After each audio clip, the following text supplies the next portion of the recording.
Hi, I'm Kerry. I'm a teacher. I've been teaching for over 25 years, and recently I've got involved in the Macmillan literature collections and other readers. And today I'm going to be talking about getting the reading habit. As both a teacher and a parent, getting the reading habit is something that's really important to me. My son, in the picture, has just got the reading habit, and it's wonderful. He's a bilingual child. He goes to a Spanish-speaking school, and one of the things that I feel I need to do as a parent is encourage him to read in English. This summer, we managed it at last. And now I'm trying to do the same with my students. First of all, we're going to look at extensive reading. What is extensive reading? Why is it so important? And how can we encourage our students to read extensively? So, first of all, what exactly is extensive reading? Now, if you've got a pen and paper, could you just pause the recording for a second and write down your own definition? If you don't have a pen and paper, you might want to run off and find one, or open up a Word document on your screen. Okay, pause now and write your definition. Right, if you've got your definition, you might want to compare them with one of these. Extensive reading is reading lots of different texts, reading a variety of texts, reading for pleasure, reading without a task, no test, no exercises to do, reading for gist, reading for information, or just plain reading. Each one of these can be a definition of part of extensive reading, but it doesn't have to be any or all of them, in fact. So lots of different texts. Yes, you know, they don't even have to be books. They might be online, might be articles. A variety of texts. Yes, a variety of voices, of styles, of approaches. That helps because the variety gives a variety of language forms as well. Reading for pleasure is absolutely the key of extensive reading. It has to be enjoyable, it has to be fun. It's not a chore, it's not a task. So there shouldn't be any tasks attached to it. There can be lots of tasks around it, before it, after it, fun things to do with your reactions to the reading, but the reading itself should have no task. So reading for gist, on the whole, when we read for pleasure, we read quickly. We do read for gist. We skip over things, but also sometimes it isn't just gist. Some reading does ask us to go back and intensely react, maybe with a particular description. Reading for information, it doesn't always have to be literature. It could be for information, for travel, for your job, for your studies. So basically just plain reading, from the instructions on your computer to an application on your phone. And why is extensive reading so important? Another pause for thought. Maybe you have your Word document open still, or your pen and paper. Pause the recording if you want to. Write down the reasons why you think extensive reading might be important. Okay. There is an enormous amount of research has been done into the area of extensive reading and how it helps students to learn. Reading in your own language helps you to learn. Reading in a second language really helps you to learn that language. It's one of the quickest ways to make progress. Here are some reasons why. In this Wordle, you can see, in this word cloud, you can see some of the key features of extensive reading and why it's so important. Exposure. Exposure to language, to the same forms repeated over and over in the fabric of a story, for example. Input. It is massive linguistic input, much more than we can hope to give in our class. The exposure and the input together, focusing on meaning. It's the meaning that's most important, the message that's coming across in the text. And this helps so many different aspects of learning and of language. It's not just reading, of course. The more you read, the better you get at reading. But the more you read, the better you get at writing. Vocabulary range extends massively. Students get an overall picture of syntax. Vocabulary and syntax is repeated over and over and over, and in varied contexts. The same word, but in different contexts. That's how we learn new words. But it doesn't only help writing. Research shows that extensive reading also helps speaking. That the language that we absorb almost unconsciously as we read is packaged, and we can then produce it when we're speaking. It does so many things. It extends, it develops, it consolidates, and above all, it gives students an idea of being able to use English. It improves their self-esteem, their motivation, and their autonomy. Nothing is easier than picking up a book outside the classroom, to take the learning beyond the four walls of the classroom. So now let's look at the basics of extensive reading in a second language. Variety. Variety is really important. A variety of different texts, a variety of length, a variety of voice. Choice. This is a key. The students should be choosing what they read as much as possible. It shouldn't be something which is seen as the teacher's choice. It should be the student who chooses the text where possible. Ease. This is really a key to extensive reading. Level is so important. The level needs to be below the student's productive level. It needs to be easy, it needs to be comfortable, it needs to be quick. If the students are stumbling over the reading, the meaning doesn't come across immediately, then it's going to be a negative experience. And the whole point of extensive reading is that it's pleasurable, it's enjoyable, you get the story straight away, you get the information straight away. So we need to be leading students to choosing stories which are easy for them. And of course, it doesn't mean that they'll stay at that level. The more they read, the quicker they'll read, the better they'll read, and they'll be able to move on and progress. You can see progress as they move up through the levels. Pace. We've covered this already in ease. The pace needs to be quick. The pace needs to be sustained. It doesn't need to be broken up by constant visits to the dictionary or exercises or tasks. The student should also be able to choose their own pace. So this is something that they need to be doing individually. It can happen in the classroom. We'll look at this in a later slide. But ideally, it's happening when the student wants, where the student wants, for as long or as short as the student wants. This is where the teacher comes in. Encouragement. We need to encourage our students to start reading, to keep reading, to enjoy reading, to feel proud of their reading. And we can offer role models as well. We ourselves can be role models as readers. We can ask students to look for role models in their own lives. What about their parents? Do they read? Their grandparents? What are they reading? Do they ever talk to their parents or grandparents about their reading habits? Or maybe another student in the class. Sometimes a peer is a much better role model because it's a more realistic role model. Maybe there's a reader in the class who can share their enthusiasm. And back to the very basic of all basics, no formal tests or exercises. Reading is reading for reading's sake.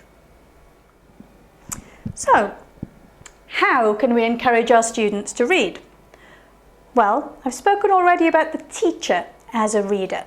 I think we, just by showing that we enjoy reading, can offer a positive role model. I take whatever book I'm reading at the time into class with me. Always, it sits on my desk. And sometimes we start a conversation about them. I don't start the conversation, the students do. This is the book I'm reading at the moment. I must admit it wasn't my choice. Someone recommended it to me. I found it really difficult to get into it to start with. The boys in my teenage class think it's very cool that I'm reading this book. In fact, they were amazed, and that's how the conversation started. What's it about? Why are you reading it? Are you enjoying it? Here's another one that woke the imaginations of my students, the time traveller's wife. Now, not wanting to be sexist, but this one appealed a little bit more to the girls than the boys maybe. Although I must admit that there was a boy in class who was reading it, though not in English. And this one gave me a lot of kudos marks. George Clooney, of course, is in the film version, and a lot of them had seen the film, but they didn't even know there was a book. And this is something, again, that can lead students towards reading. The film of the book of the film. Have you seen the film? I'm reading the book. Just taking 5 minutes out of a lesson to talk about what you're reading and why you're enjoying it. It doesn't need to be much, but it offers the students an example of reading as pleasure, as enjoyment. So, how can we encourage our students to become readers? Some of our students are readers already, they need no encouragement at all, but we can use them as the role models maybe. Others don't read in their own language. What do you do then? Is it true that if you don't read in your own language, you won't read in a second language? I don't think so. I know quite a few people who are fluent in both maybe, and actually only read in their second language and don't read in their first. So we shouldn't think of it as a hurdle. But what can we as teachers in the classroom do to encourage reading? Well, as I was saying about talking about the books that I read, I think that making reading a topic of conversation is a good start. I weave it into my classroom activities. Discussing an image, maybe. My last activity would be, imagine this image was on the cover of a book. What would the book be about? It's a 2-minute activity, but books are just coming in subliminally into the discussion. I take my books into class. We talk about reading and not reading, whether or not the students read in their first language or not. If they don't read, how do they get information, news, entertainment? What are the alternatives to reading? We talk about reading in L1 and in L2. We talk about reading, which doesn't seem to be reading. Lots of students read the lyrics to music as they listen to it. They don't even think of it as reading. But if you can point out to them already that they actually get pleasure out of reading, that can be a small step in the right direction. The same with watching videos and reading the subtitles. Simply ask them sometimes, can they put the subtitles in English? Or if it's a YouTube clip. Very short, very simple, but again, they're reading, and they really don't think of that as reading. We also talk about making English more available to them in a written form. Get them to use their phones in English. Their phones can talk to them in English. It's written text. It's a first step. Above all, I think we need to bring books into the classroom, books that the students can choose, can pick up, can leaf through. We need to make them visible, accessible, enticing. With my kids, when I was trying to get them into the reading habit, their books changed home so many times, just to bring them out into the open again, to get them interested in them, in a box, in a chest, on the adult bookshelf, on a bookshelf in their own rooms, just changing the position. Try that in class. Have them on a shelf, have them in a box. Bring books into class and let the kids, or the students if they're adults as well, get their hands on them. Let's have a look at some classroom activities. First of all, before reading, before the students even choose their book. Okay, so what can we do? Well, a good starting point is book covers. Just show students the covers. Get them to guess what kind of genre it is, what kind of story is hidden there behind the book covers. Lay them all out on the floor. Let them choose the image that they like best and explain why. There are lots of things we can do with book covers. The blurbs on the back of a book, they can tell you a lot. Let me read one for you. Let's see if you understand what the story is. With the land frozen under a coat of snow, The dog sang of the pain of living. It was a song full of sadness, the same sadness their wild fathers had known, the same fear of the cold and dark. It woke up strong feelings in Buck, and as he sang with them, it took him back to the beginnings of life. This is the story of Buck, a domestic dog loyal to the ways of man, who is suddenly stolen and stoled to work on the Yucatan Trail. In this strange and hard new life, Buck's natural instincts slowly wake up to the call of the wild. Well, the answer was in the last sentence. That might be the book that might appeal to one student, but another might find this cover and the blurb here much more interesting.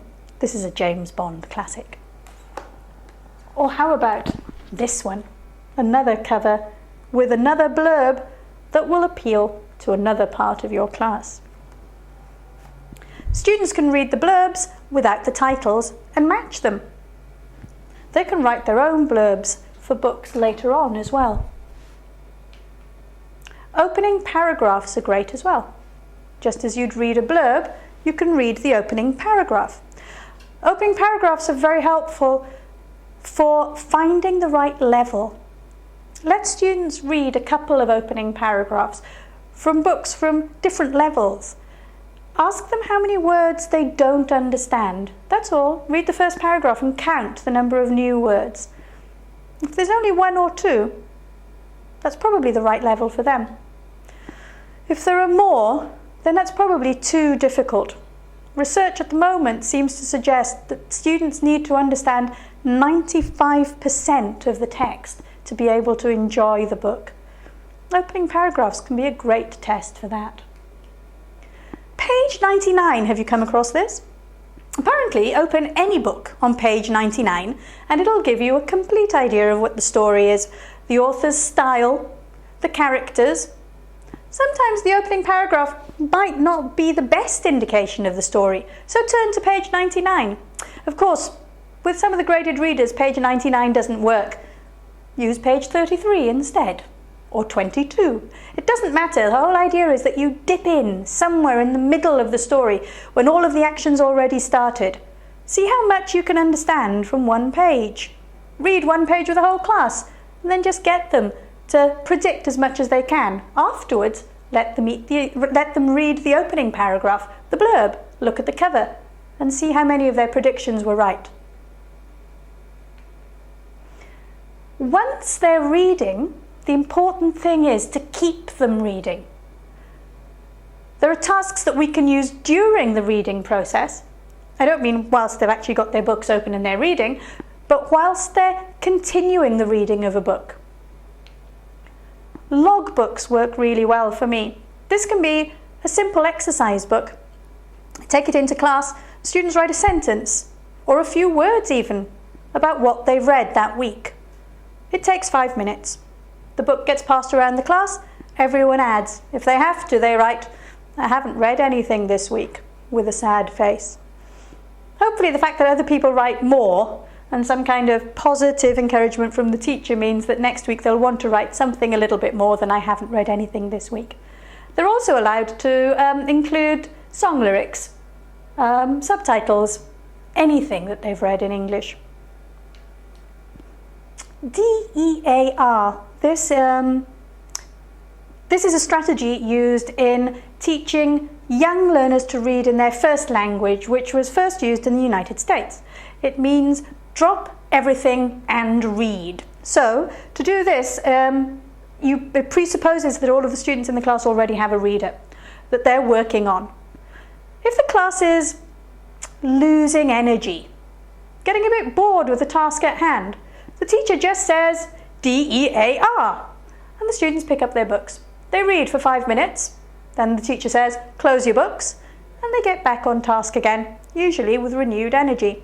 It's a kind of time out, but time out with a definite purpose. After reading, when the students have finished their first story, their first book, or their second, or their third, or their fourth, here are some ideas for how we can access the enjoyment, the pleasure of the reading, how we can use tasks and exercises without them being tasks about the reading. Students can write character profiles. You could give them a form to fill in, simple, age, name, eye colour, likes, dislikes, occupation. What this person would most like to do in life. Or you can ask them to answer questions as the character in the book they're reading at the moment, whatever questions it is you're discussing in class at the time. But they have to answer it as, for example, James Bond.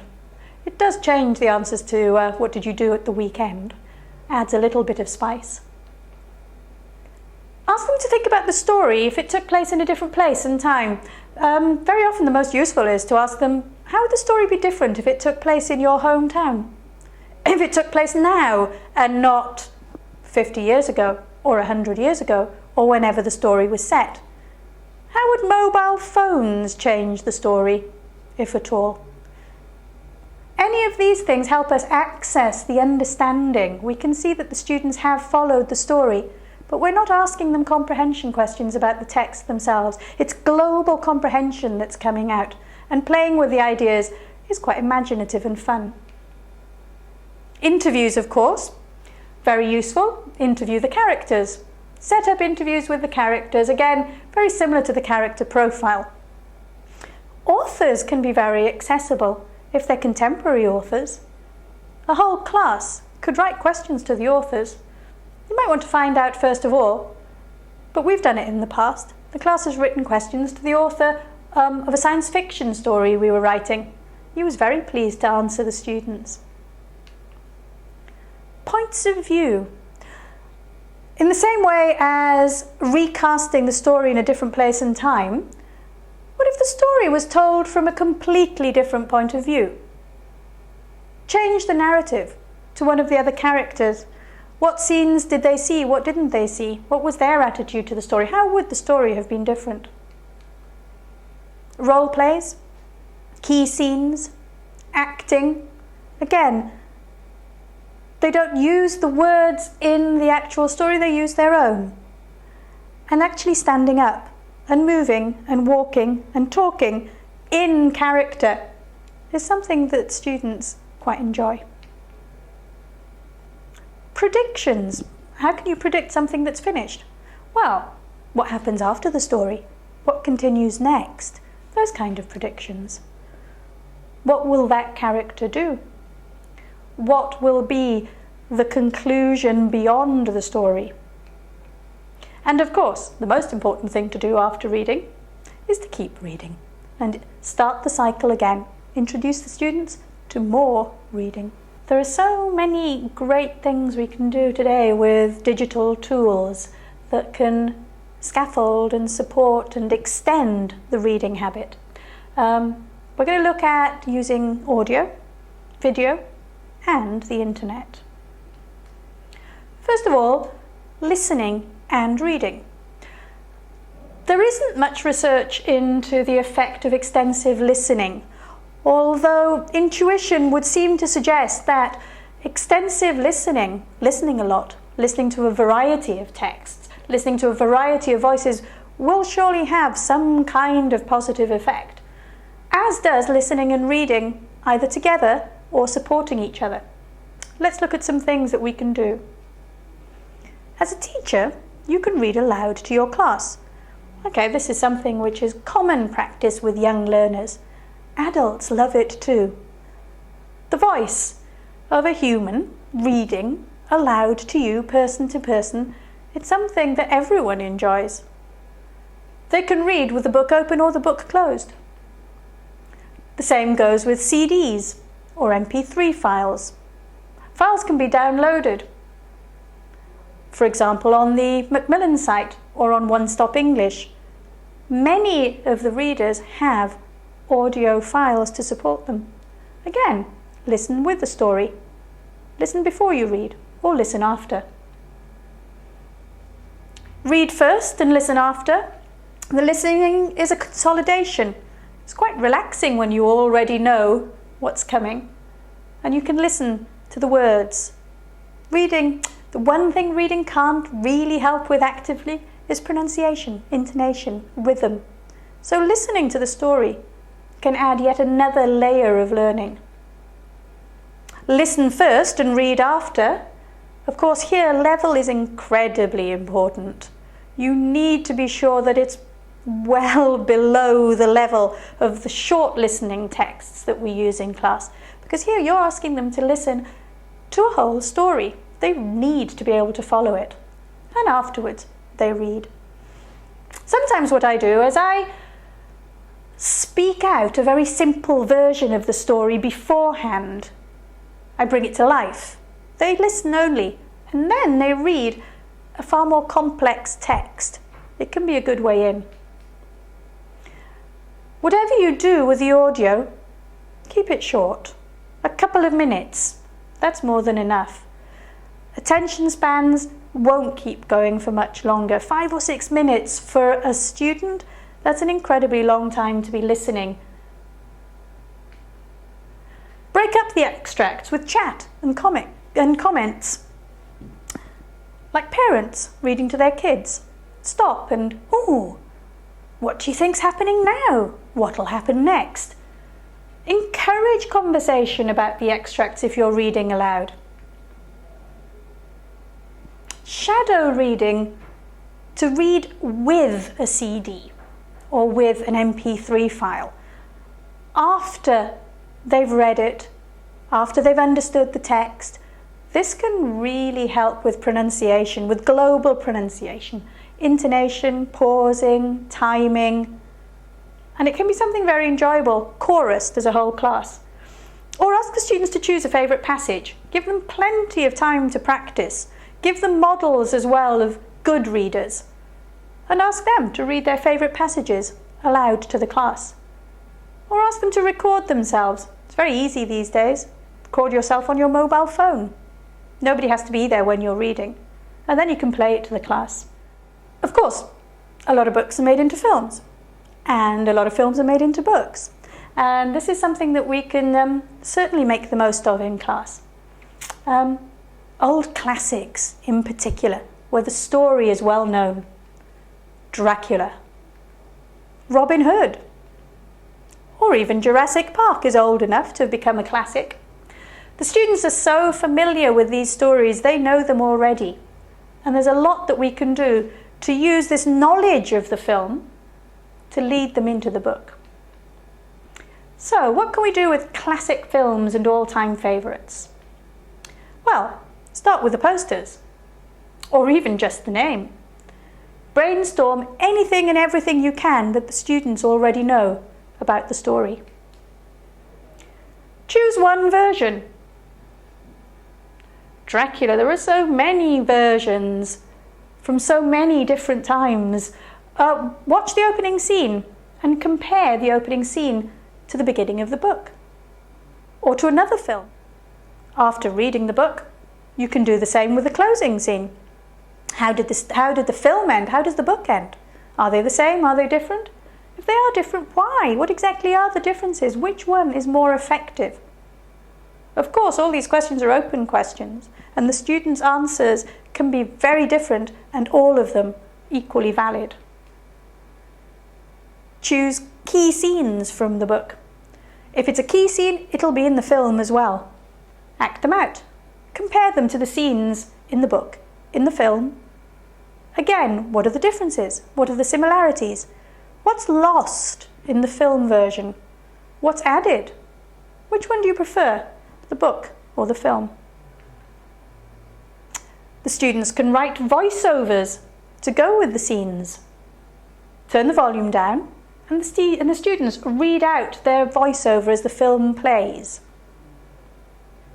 Or they can choose to read from the book itself as the scene plays.